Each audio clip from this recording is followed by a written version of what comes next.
So I was clearing out the other day some of my old school books, right? And I came across my media book.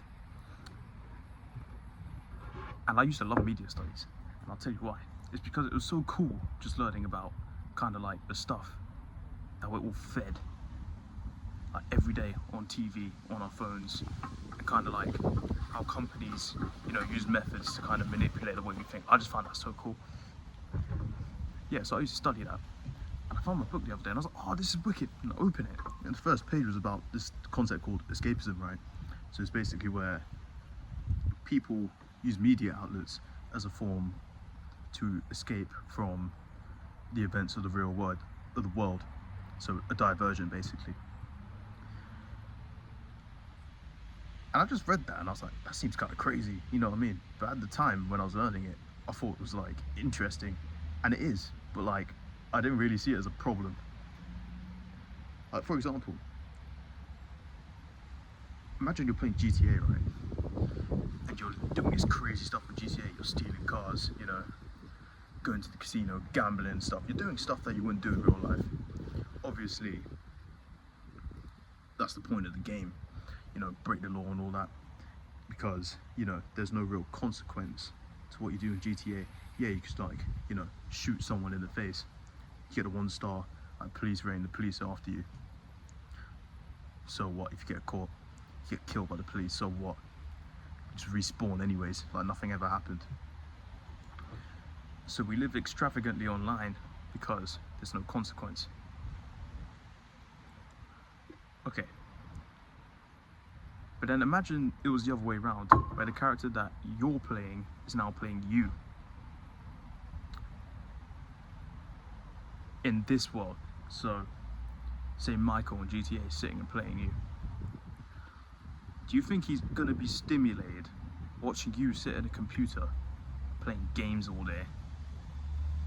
Or like going to work and just, you know, stocking the shelf, or, you know, sitting at your laptop.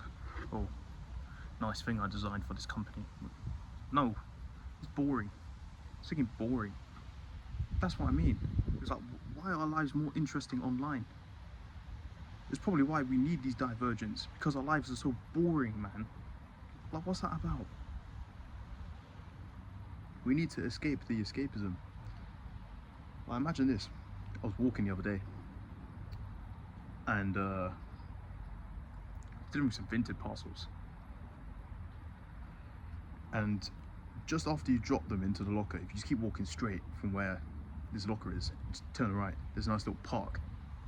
Don't know why I gave you the context directions, you have no clue where I am, but anyways, yeah, went to this park. I was like, oh, it's a nice summer day, I'll just go and take the scenic route. I sat on this bench and there's the pond in front of me with about 30 geese. It was sick. I'm telling you, geese. They're just geese. It's just water. You're probably all thinking this guy's crazy. He's like, he's getting the kicks out just, you know, staring at water and some geese. But it was so scenic. I was like, wow. And it was so peaceful, no noise, and it was perfect. Like, I was able to think for once. I'm not diverging my attention away. And it got me thinking. It's like, say we had a long day, like a long day. Everyone used the term that you kind of want to unwind in a sense. So, I don't know, say you went to work at like, you got up at 6, got to work and everything, starts at 9, finish at 5, get back at like 7, eat and everything. So that's your whole day gone. You got about 3 hours left until you probably knock out. Some people are different, I'm just using this as a general basis. So in those 3 hours, you want to unwind because your brain has been actively used and focused on this one thing. Tell me why we're then re-stimulating the brain by diverting our attention to our phones and games and things like that. I'm not saying it's a bad thing. Don't twist it. I play games. You know, I go on my phone. I'm not going to be hypocritical here. But it got me thinking when I was staring at these geese. These geese and water. And this little kid throwing little breadcrumbs. I was like, wow. It was like my headspace just like cleared, because I've been doing a lot of stuff. Like, my brain has been actively used over the last few days, doing some work and, you know, going out, meeting people and stuff, which is nice. I'm not saying it's like draining the same way work was, but I had a lot going on. So kind of stepping away from all of that and just staring at these geese really cleared my mind. And I kind of knew what I wanted to do for the rest of the day. I knew what needed to be done later on in the week. Things started clicking when I was sitting down. Like I had more of a plan, because the plan was just drop the parcels, come back, then go from there. But then just taking that time away was great. And I think that is what escapism should be, is escaping the fixed routine and the brain fog, rather than finding stimulus elsewhere from the real life, because that's just keeping your brain active. Because think about it, you've got to actively engage with the game. You've got to, you know, press the buttons, make the right moves, you know, do things. Your brain is still ticking away. And your brain is still ticking away when you're kind of like, you know, at the park staring at geese, watching kids throw bread. Don't get it twisted, but it's like, it's natural. You're just kind of observing what's around you. It's peaceful. It gives your brain more time and clarity to kind of pull things together. So imagine it's like all muddled up like this. It's kind of like unwinding it, then rewiring it the way it should be. But then if you're like, I don't know, your thoughts all muddled up and you go into the game, you're adding like extra layers. I don't even know how to use my hands to represent, but you're adding layers. So that's what I mean by escaping the escapism. And it's difficult, don't get twisted. They made it addictive on purpose. Like, they're playing on our dopamine, you know. Scroll, scroll, scroll. Need those quick hits. It's a bit dangerous, isn't it? It's funny because I'm talking here, you know, just being fired, drinking coffee at what other time in the afternoon, I don't even know what time it is, talking about the escapism in my garden. But I'm getting, my headspace is a lot clearer than what it was when I got out here. So I'm glad I did it, and I'm just talking about it. But yeah, maybe not the best advice it is. I'm just waffling at the camera, but I like waffling at the camera, so I'm doing it. You know what I mean? And that gives me more clarity, rather than just, you know, playing a game for the sake of playing the game because I'm bored.